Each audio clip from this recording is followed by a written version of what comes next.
It's very likely that Durham may actually be, defunded. There's only a few days left in his official funding. So what do you think about that? I think it's tragic that so many in the media are sort of focusing on that and not a federal indictment for one of the biggest political scandals in U.S. history, if not the biggest.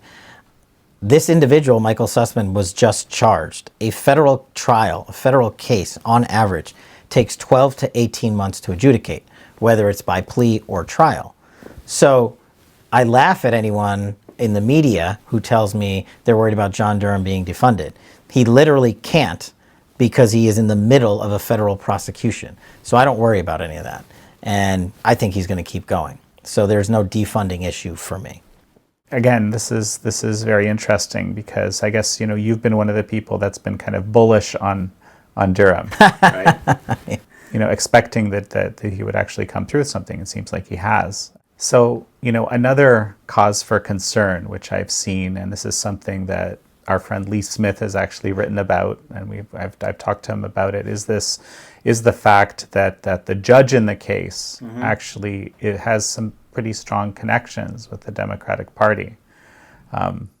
Yeah. Is this something people should be concerned about? It's something that should at least be looked at, I think, as a former federal prosecutor and federal public defender. There's canons of ethics that apply for recusal, so conflicts of interest, right? If I were the judge and someone brought forth an individual before me that I knew or had a relationship with through my universe, it would be a conflict of interest for me to sit over and preside over that trial, that proceeding. That's sort of simplifying it. So in this case, the judge that was assigned the Sussmann case, his wife happens to be a prominent lawyer in town, and she represented Lisa Page, and still does.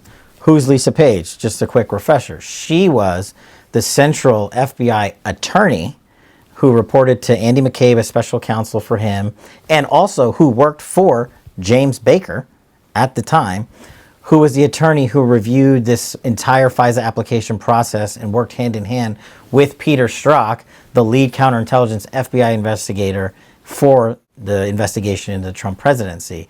And oh, by the way, they were having an affair and kept that information withheld from the American public and the FBI.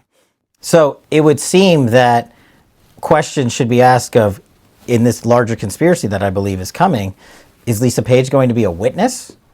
Is she going to be a witness for the defense or the prosecution? Is someone calling her? Is Durham working with her? Is she cooperating? Because conflicts of interest are supposed to be adjudicated not on the eventuality that they'll happen, but on the possibility that they might.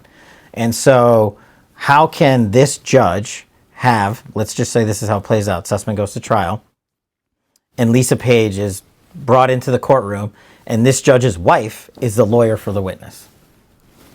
To me, that's a conflict worth looking at. There are canons of ethics that guide that and adjudicate that. But I think what ticks off American people so much about Washington is this sort of, this style of inside beltway operation that most of the public doesn't even know about. And the few that do are calling for it to be examined. And the best person to examine it is the judge and the Department of Justice. They should just say, hey, I can do my job fairly and the case isn't going here, or John Durham can have an ex parte communication with the judge to say, look, this individual that your wife represents was a target, is an unindicted co-conspirator, could be a witness for the government, could be a witness for the defense, and you might find yourself overseeing a trial in which your wife represents the witness.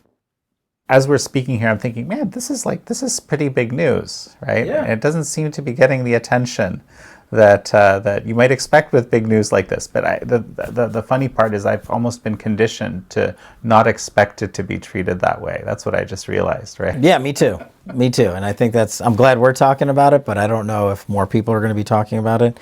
And just to remind you who Lisa, not you, but the audience, who Lisa Page and Peter Strzok were, you have the number one lawyer responsible for the Russiagate investigation and the number one FBI agent. These two were literally, while having an affair, texting each other before the election and saying they would stop candidate Trump from being president. I mean, just hit pause on that alone. The individuals charged to lead the investigation into the Trump campaign were texting each other before the election saying all the ways that they would stop it. And now this person, Lisa Page, might be a witness or an unindicted co-conspirator in the Sussmann indictment. And this is the type of stuff that should be newsworthy, should be talked about. And when it gets buried, this is the type of stuff that ticks off so many people in America because the rules are applied differently to those that were in and running the Russiagate hoax versus those that revealed the Russiagate hoax. And now you see the John Durhams of the world all of a sudden being excoriated. This guy, remind you, is a 30-plus year federal prosecutor. He's worked for Democrats and Republicans alike. And he's known for getting his man, so to speak. I mean, he is. I mean, yeah, look, Democrats have appointed him to be U.S. Attorney and Republicans have appointed him to be U.S. Attorney. What more could you ask for in terms of a career prosecutor who is just doing the job? And he established himself over and over again, but namely during the rendition investigation back when the CIA was investigated about its enhanced interrogation techniques. That was led by John Durham. So his work kind of speaks for himself.